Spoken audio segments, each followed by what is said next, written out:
Welcome back to Shovel Knight. Last time we beat the first level, as well as heading to the village and getting a bunch of stuff there. Now we'll head to the second level, well, what I choose to be the second level, because you can go to Specter Knight's place first.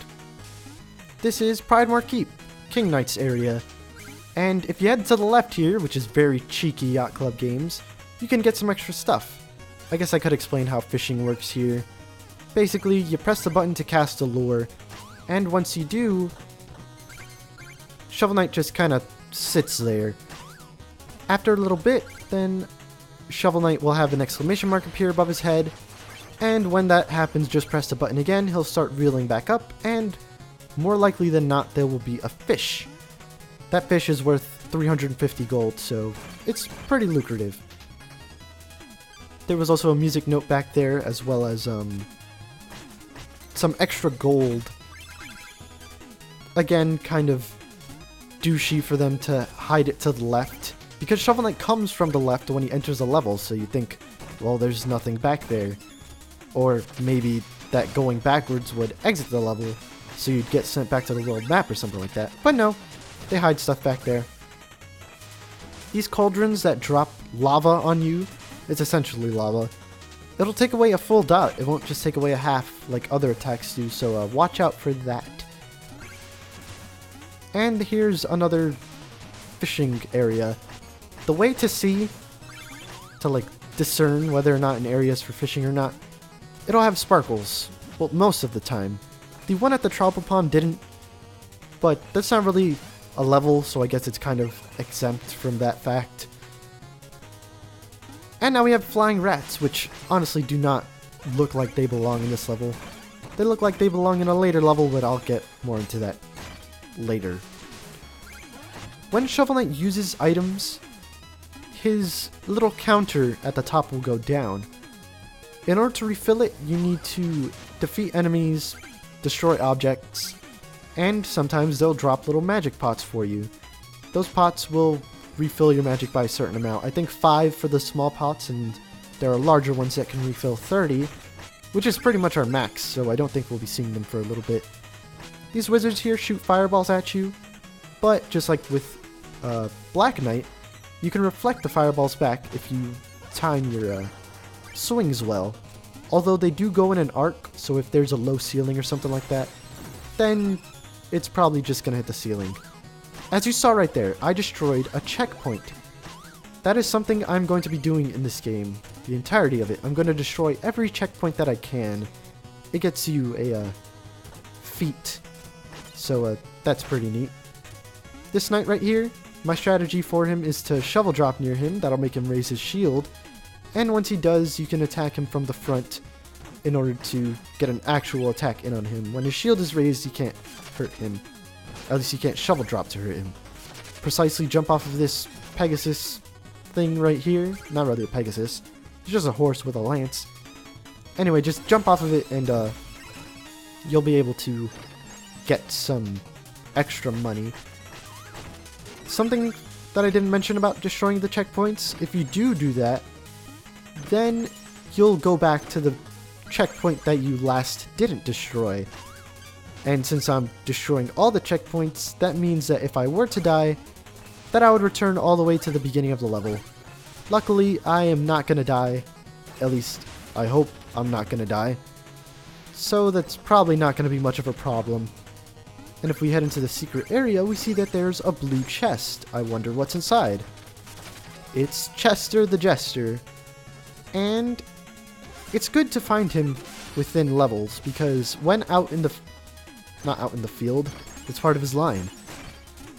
When, in the village, after beating a level, he'll sell you whatever relic was in that level, but at a higher price. I think it's just 500 more. Excuse me. But still, it's more money being spent, and going into the secret areas where he's hiding in usually means that you're getting some extra money. So you're saving a lot by actually going out of your way to find him rather than just waiting for him to appear with your relic in town. And I'll just show off the flare wand here. It does the same amount of damage as the shovel, apparently. It takes 3 hits to kill that wizard, and it takes 3 hits with the shovel to kill them you know. That was weird. Basically, I'm trying to say 3 hits with the flare wand and 3 hits with the shovel will take care of those wizards. And if you're not careful here, you can lock yourself out of getting up to that ladder, which would be pretty lame.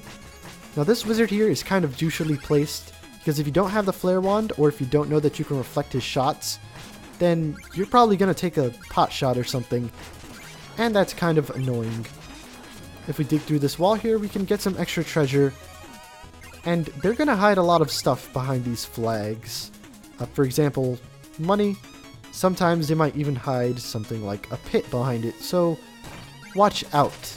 Obviously you can't hide a pit when the flag is up in the air, only money is behind it, but later on you'll see what I'm talking about. Also, when you break checkpoints, it drops money. I don't think I mentioned that, but that's another reason to destroy them, aside from getting defeat. This eagle, I guess that's what it is. I'll just call it a bird. It takes 8 hits to destroy. Usually it'll shoot fireballs that go in a sort of zigzaggy pattern. Not that difficult to avoid, although if you stay at the entrance of the room you will get hit, so advance toward it a little bit, but make sure you keep a good amount of distance between yourself and the bird.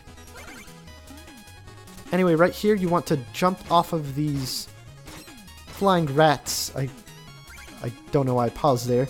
In order to get to this upper area, where there's some extra stuff for you.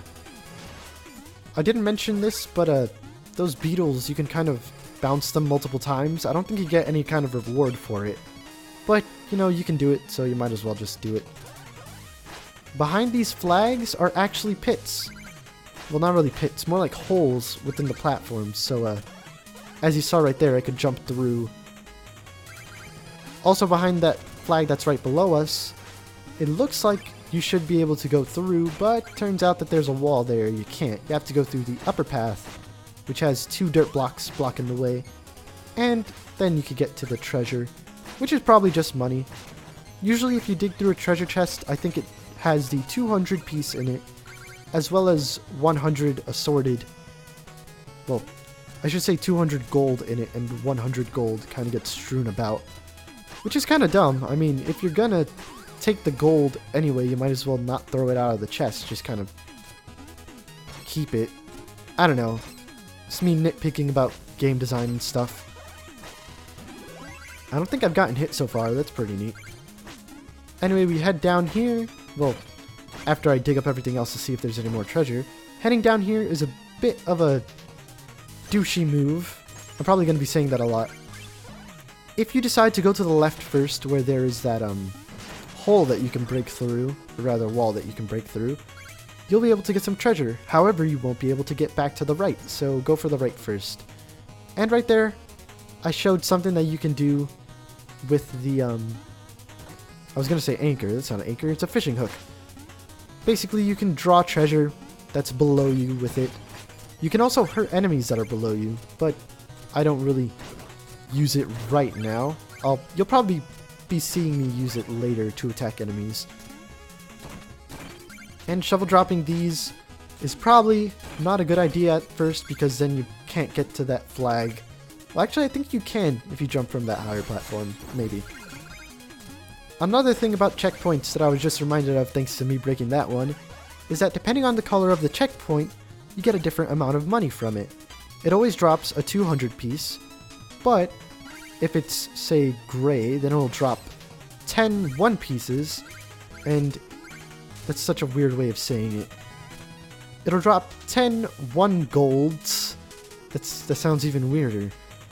And if you hit it while it's like green, as it was just there, you'll get a bunch of 10s.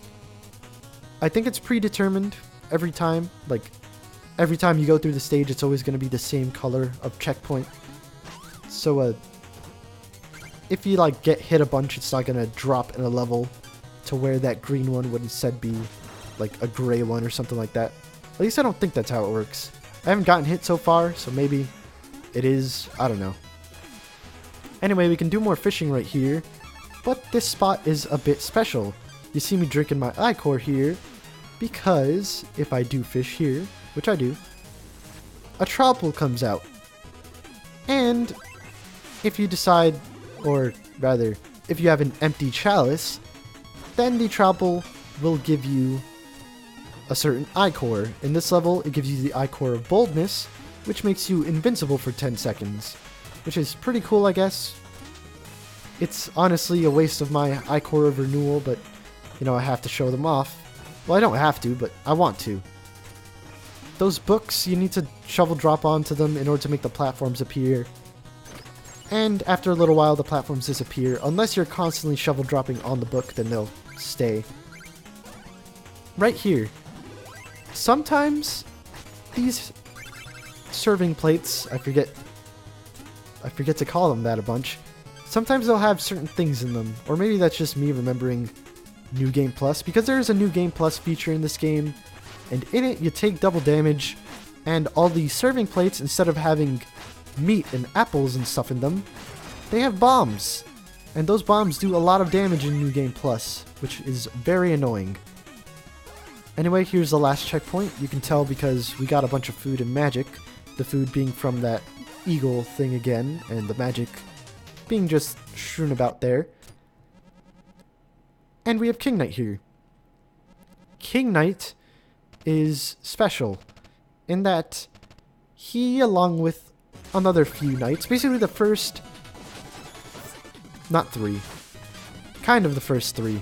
The first three Order of No Quarter members, is what I'm trying to say, are getting their own campaigns. I kind of don't want to talk about it right now because I'm going to get to those campaigns when I get to those campaigns, and I will be doing them. Just know that King Knight has his own campaign going on. And there we go, killed by the Flare Wand. I almost got through without getting hurt, but oh well. I don't think you actually get the feat for it in King Knight because even the developers consider him very easy. I did get the Get the Point trophy slash feat though. That one is for destroying every checkpoint within a level and then beating it. I don't think you have to beat it without dying, just destroy every checkpoint. And as you saw there, we didn't get a dream sequence because we didn't unlock a new part of the world map. We just kind of beat one of the two levels that we have to, and later on, after beating Specter Knight, then we'll actually have our dream sequence thing. And an enemy has appeared on the map, kind of reminiscent of Mario 3 with the Hammer Brothers and such that appear on the maps. But you go toward them, you fight them, well, kind of fight. You're just kind of going through the level again with some altered design. That's about it. And also, enemies that are a bit harder. These dragons didn't actively attack you in the first level. They just kind of stood there, letting you shovel drop onto them so you could get to higher places. Here, they're actually attacking you. And, look at that. I just used the fishing hook to kill a skeleton. And it does more damage than the shovel. And it does damage on its way up. That is a pretty neat weapon, at least very early on. You might have seen me using the Chaos Orbs against King Knight. The Chaos Orbs are basically just balls that you throw around, and they bounce on the ground. If they hit walls, though, they will bounce farther every bounce. So, like, it's a weird way of explaining it. Say I throw a ball and it takes 4 bounces to reach the end of the room. After it hits the end of the room, it'll bounce back, but this time it'll only take 3 bounces to reach the end that I was at. Kind of my weird way of explaining it. As you saw, I bought another meal ticket, and they get a lot more expensive as the game goes on. So, be cautious with your money if you don't want to get a lot of health. And you can get away with not having a lot of health in this game, I find. Again, lots of death is probably because of the platform challenges, not really because you're getting hit too much, unless you're in New Game Plus. And the king talks about his pets, Plume and Beaky, probably the birds that we had to destroy in order to get to King Knight. Which is weird, because if they're his pets, then they probably shouldn't have been fighting us, because we were on our way to dethrone King Knight, but they probably didn't know. Anyway, here is my favorite way to exit the village. Hopping off of this hoop here, I just find it, I don't know, satisfying, I guess. I kind of messed up at the end though, because the hoop went in the wrong direction. At least what I considered the wrong direction. Anyway, time to go to the Lich Yard and face off with Specter Knight, who is also getting a campaign for this game. Damn, I said that in a way that I did not want to say that. These bushes here, you can bounce off of them in order to get some extra height. You can also shoot them up into the air by slashing at them, and then bounce off of them in order to get a lot of height. These frogs here, pretty annoying. They can electrocute themselves, and while they're doing that, I don't think you can attack them. My strategy usually is to slash at them once with my shovel, and then hit them a second time with the flare wand. That's just how I do it. You can also bounce off of these graves, I guess that's what they are. But sometimes a ghost might come out, and ghosts are, right now, pretty much invincible, so try not to touch the graves if you can. And right here we have a lot of areas that can be explorated. If you kind of miss out on getting this treasure chest, you don't have to worry about it. You can bounce off of one of the skeletons in order to get back to it. And these skeletons function a bit differently than the ones in the previous levels, because rather than just kind of walking back and forth and, well, not back and forth, rather than being aggroed toward you for both hits, they kind of walk in a straight line after you hit them once because they lose their heads. And right here we have some extra treasure along with a bunch of graves. As you saw there, I sliced at one of the ghosts and it kind of disappeared for a bit. While it's in that little disappearing time, it can't hurt you, but obviously you can't hurt it, so it really only benefits you to hit them, but not very much is all I'm trying to say. They will stop being invisible after a little bit and come back to attack you. You might be able to see that there's a giant skeleton that's kind of just in the ground and it's come to life. Oh, so spooky. Anyway, what I like to do for this is, while he's in his down state, I like to jump on him until he gets to his upright state, and once he's upright, you can actually start damaging him. And I think it takes 8 hits in order to kill him. I don't quite remember. And I completely, well, not completely missed, I actually got him. But the Chaos Orb, you really have to aim it more than you do the Flare Wand, in my opinion. But if you aim it well, you can get a lot more out of it than the Flare Wand, because the Flare Wand disappears after that first hit. The Chaos Sphere, I almost forgot the name there, will continue moving around for a short amount of time. If you break the wall here, you could get a 50 gold thing, which is pretty neat. And it's dark, except for violent flashes of lightning that light up the area. When the area is lit up, it's only very briefly, and honestly, it's a pretty difficult platforming challenges. Well, difficult platforming challenges. It's a pretty difficult platforming challenge your first time. I kind of have the design, I don't want to say memorized, but I have a certain method that I'll talk about in a bit when it comes to the dark areas. Anyway, you need to bounce off of these graves, and the ghosts appear randomly out of the graves. So sometimes you might have no ghosts appear like I just had there. Sometimes you might have 3 ghosts appear. And I wanted to test something right here. I wanted to see if there was a sort of bottom to the screen where that gold would have landed. But looks like there wasn't, and it's kind of a bit of a waste of time. So I decided to just continue on. You need to send one of these bushes up twice in order to bounce off of, one of them and get to the other. Here I can talk about my method for actually grabbing the music note here, or rather for dark areas.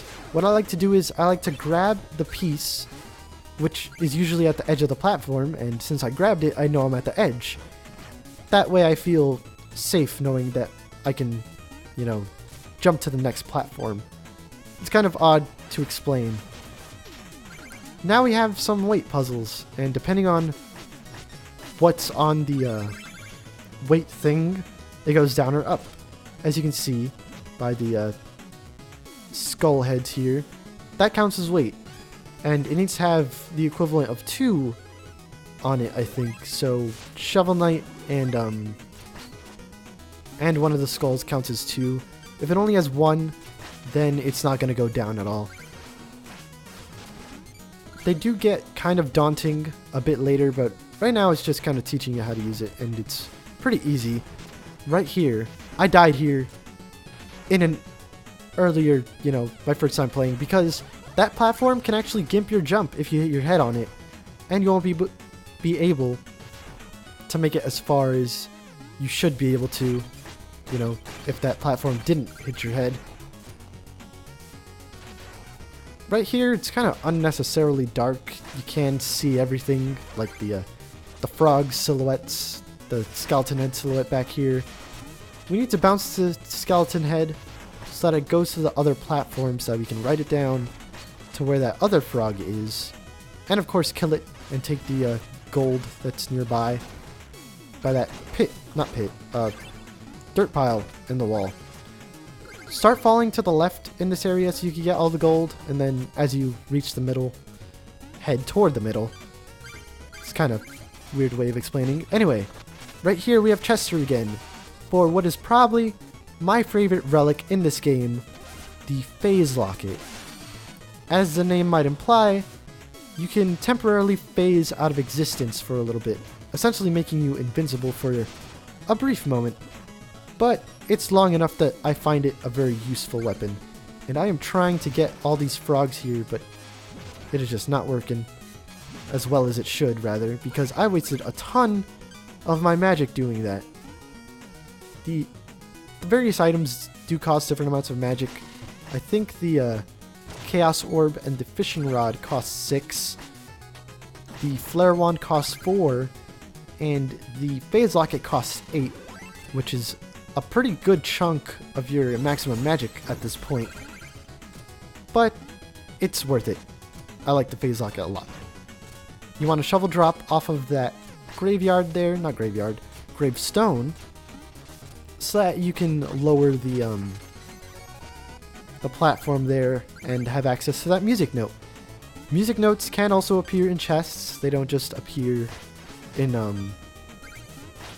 the air, I guess. And there is another case where music notes appear that I'll get into probably a lot later because I don't recall it happening in any of the early levels. Bounce off of that grave there and you can head into the secret area that has a little bit of extra gold. Not really that much, you're not pressed if you miss that. What I like to do here is I like to toss the skeleton head off so that it kills both the skeleton and the skeleton that actually had the helmet on.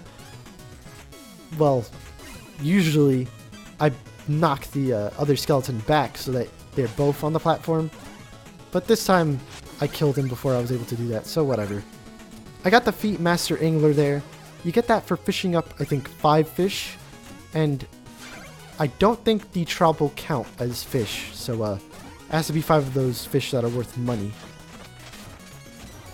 As you might have seen back there, you can phase through the floor.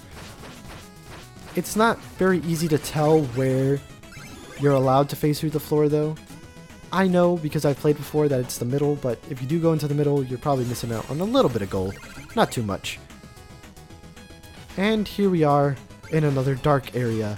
This one is a bit harder because I don't have money at the ends of the platform to tell me that I'm at the end of a platform when I make my jump.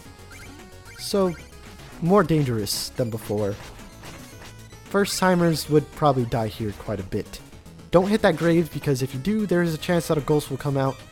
Again, it's random, but still, you probably don't want to take that chance. On these platforms are skeletons. These are special because they only take 1 hit. Rather than, like other skeletons that take 2.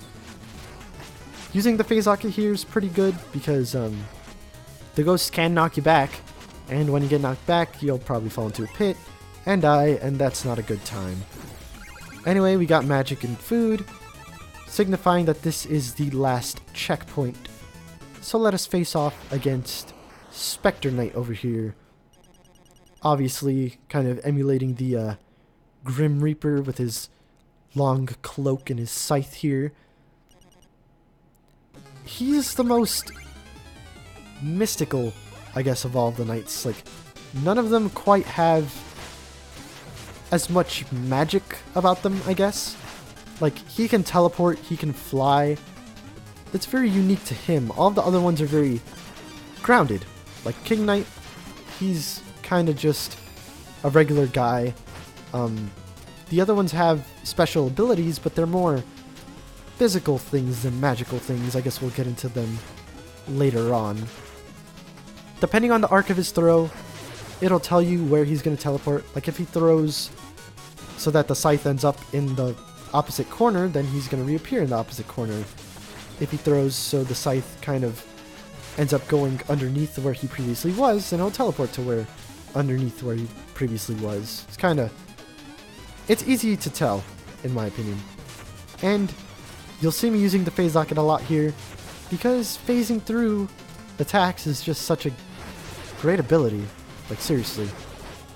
After a while he'll make it dark, and I think about at half health, he'll start summoning his little skeleton guys, but they aren't much of a threat. In fact, I did have a little bit of health left, but honestly that's because I was playing very recklessly. He isn't much of a threat in my opinion. And now we have another dream sequence where we have to catch Shield Knight.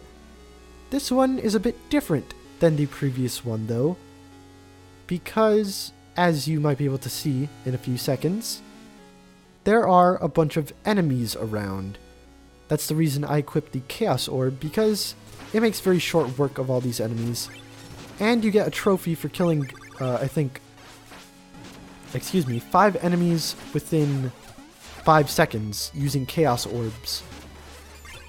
Also, the enemies drop a ton of money here for some reason, unlike in the actual levels where they usually drop around 15. Here they could drop over 100, which is pretty neat. And somehow you take the money into the real world with you, so that's cool. And the red treasure chests, which only appear after beating a set of levels, so after getting access to a new world, just like, well, not world, but a new area, just like with the dream sequences, you get a free meal ticket, so you can extend your health for free if you want to. But that's as much as we're going to do for this part.